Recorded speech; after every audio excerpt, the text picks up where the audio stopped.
Hey viewers, welcome to another episode of High ELO, and today we're doing a game from HotshotGG playing Swain. I don't think I have any Swain games on my channel yet, so this will be a first. And yeah, I haven't seen the game yet. I'm not sure how it'll go. I know it's not very long, it's 27 minutes, so they will either lose or win pretty quickly. But that's okay.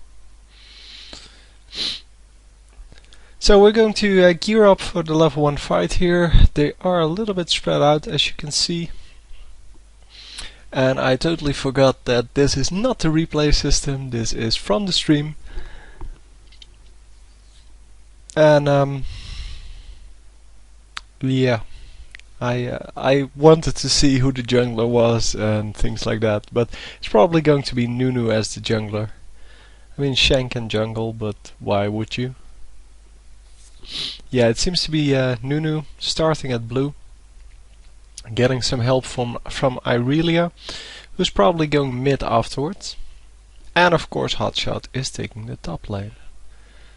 Top lane considered by many to be the hardest lane, because it's the easiest lane to gank, and thus it's the hardest lane to be in as a champion.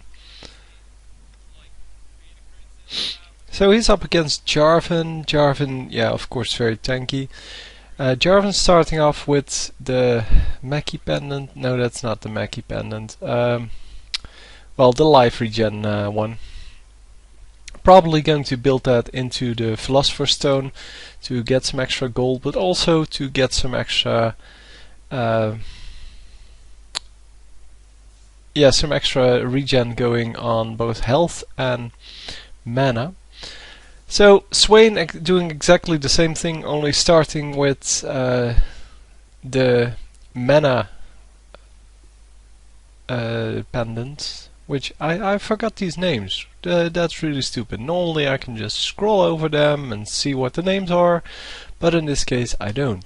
And I don't have a dual monitor set up, so I cannot actually open the thing on another on another window. And yeah, that's really inconvenient in this case. So that is the good thing about the replay system, I guess. And since I cannot see anything else, yeah, it's a big advantage there. Well, the advantage for this kind of video, to me at least, is that we can actually see where he clicks. We can see what decisions he makes, where he's looking on the screen. And yeah, he's checking a lot on, he always does, on the minion kills, but also on what items people choose. Because with the when he knows the items that people choose, he knows how to counter that, how to play against them. And even though, yeah, he only needs to be concerned with Jarvan for the moment, he still is trying to keep up with what everyone does. So also how the minion kills are going, who's winning their lanes, things like that. And it is a good thing, of course, to keep track of those things. So Nunu is in the enemy jungle, in case you were looking at the minimap. He has been planting a ward at the enemy red. And he has been counter jungling a little bit, I'm guessing. So he has been trying to take experience away from the enemy jungler, and is going to try to gank when they are at red. Hotshot missing some last hits here. Not sure why. He's probably not paying attention, because he shouldn't miss these last hits.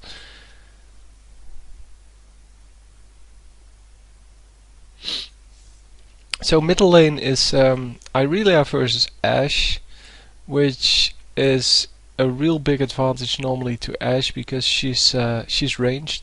But with the Q, Irelia can normally keep up with most of the minion score, but she does take some more damage. but then again she does have some lifesteal. So I'm assuming that Irelia is going for a tanky build just to counteract the damage she's going to receive from Ashe while trying to to kill the minions.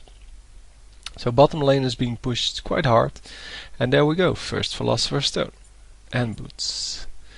And of course the ever-present ward, is going to place that probably just under the bush or next to the bush that's, well, close to his lane, in the river, because that's where he likes to watch. You get a nice field of view, and you actually get to see when the enemy jungler is coming for you. So it's a better place than actually placing it in the bush. Although placing it in the bush, well, it gives you the information of who is actually there. It doesn't give you the information of, or it does give you the information a little bit too late. You don't get a large field of view because most of what you then see with that ward is already visible because there are minions in your lane, and what you're trying to do is optimize the amount of vision you get, the amount of time you get also to actually retreat when an enemy is coming. So you want to have an early warning system, and you want to know when the enemy jungler is coming as soon as you can, so you can actually react to it. There's no reason to know that somebody is in the bush because most of the times they are coming when you're overextended and you have no time to react. So far he hasn't placed a ward yet.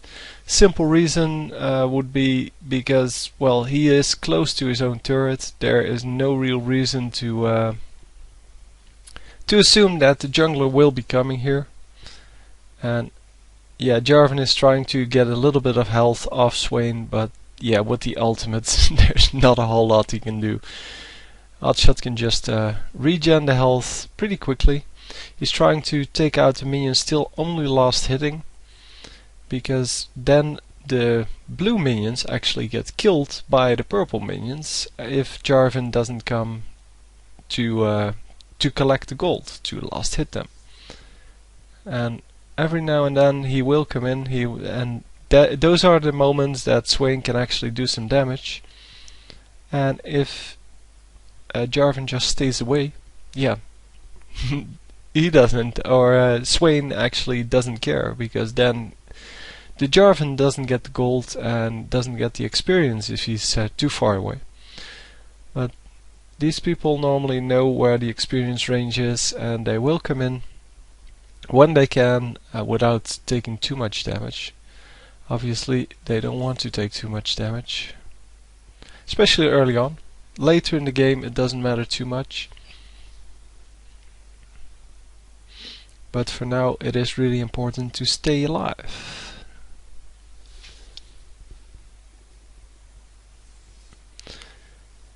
So far we've only been seeing him use his spells when he really needs to. He has been trying to harass the Jarvan a little bit with his spells, but for the rest not a lot of mana has been used, and with the Philosopher's Stone he can heal up pretty well. So by now it's a big minion wave. He's probably going to clear out these 3 minions and then go back, or go help someone else, since it's really risky to stay in. Oh, the jungler has been spotted in the bottom lane, now running to mid lane, so there's no risk of getting ganked, meaning that he can actually stay with this minion wave. And he probably saw that a lot earlier than I did, because I was actually not paying attention to the minimap that well. And he is of course playing the game. I'm just watching it.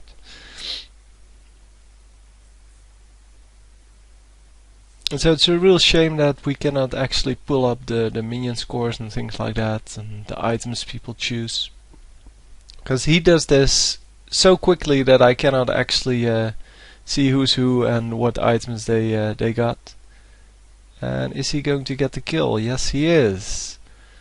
I think that was mainly due to the ignite. I mean, obviously he did a lot of damage with his spells, but the ignite actually finished it off. So now the Warwick's probably coming to take over this lane to get the experience and things like that until Jarvan is back. But as you can see, there's nothing to gain here. The blue minions are all being killed before they actually they reach the enemy turret.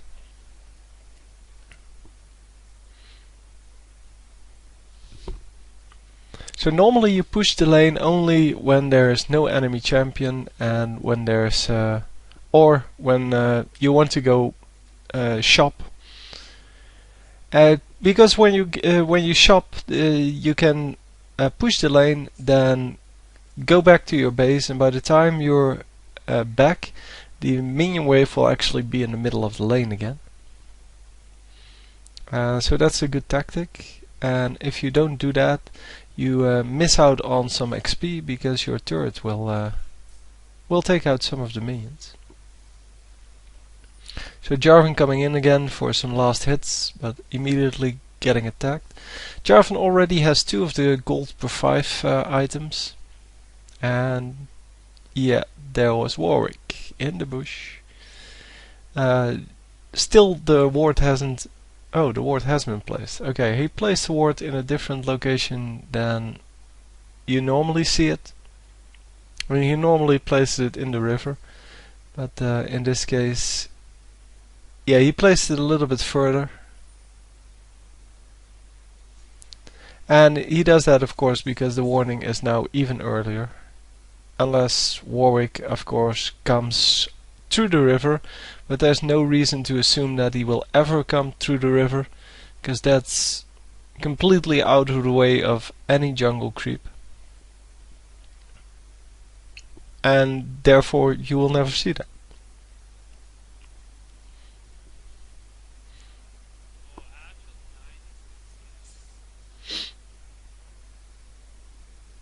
Also, because he was pushing the lane, it's better to have the triangular bush that he warded, because then you can actually see the jungler coming even if you push the lane. And well, the big advantage we see here with Swain is that you can stay in lane forever, and you can get all the experience if you're good at last hitting. You can get all the gold as well. And that's almost impossible for most other champions. And that's why Swain is really an early game champion with his level 6 heal, almost infinite heal, especially if you have mana regen. Yeah, it's almost impossible to die in lane if you're careful enough, if you're not being ganked, and you should be able to avoid getting ganked. And that's it. For the rest, there's not a lot of skill needed. Of course, there's some details you need to take care of, but that's mostly how to play Swain. And here you can see Jarvan did a little bit of damage, but with his ultimate he could